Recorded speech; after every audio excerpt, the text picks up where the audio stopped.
разходното табло редиме 30 за караваната през контакт, 15 перманентна захранване директно и захранването за модул за тилича. Бушони на 300 перманентен модул. Събираме последните букси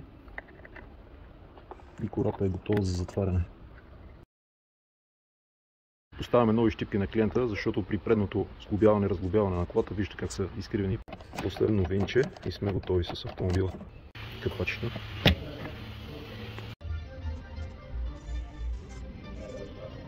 Комплектът е с две ключета, тапа против замърсяване, ръкавици,